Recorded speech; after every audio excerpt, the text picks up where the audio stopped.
ano po ang nangyari na sa mga kasalanan ng mga kaanib sa Iglesia ni Cristo nang sila ay tubusin na ng mahalagang dugo ng ating Panginoong Kristo. Pakinggan natin dito po sa Efeso, sa 1 ang talata po ay 7, ganito ang nakasulat. Na sa Kanya'y meron tayo ng ating katubusan sa pamamagitan ng Kanyang dugo na kapatawaran ng ating mga kasalanan ayon sa mga kayamanan ng Kanyang biyaya.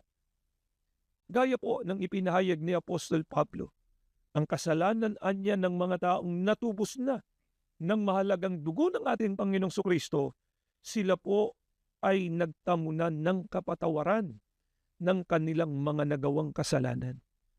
Kung napatawad na po sa kanilang mga nagawang kasalanan, ano na po ang matitiyak ng mga taong nasa loob ng tunay na Iglesia ni Cristo?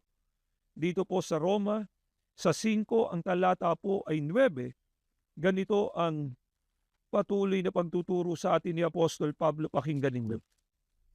Lumaba nga ngayong inaaring ganap sa pamamagitan ng Kanyang dugo ay mga liligtas tayo sa galit ng Diyos sa pamamagitan niya. Ayon kay Apostol Pablo, ang mga taong natubos ng mahalagang dugo ni Kristo, inaari na anya silang ganap sa pamamagitan ng Kanyang dugo. Sila anya ay mga liligtas na sa galit o puot ng ating Panginoong Diyos.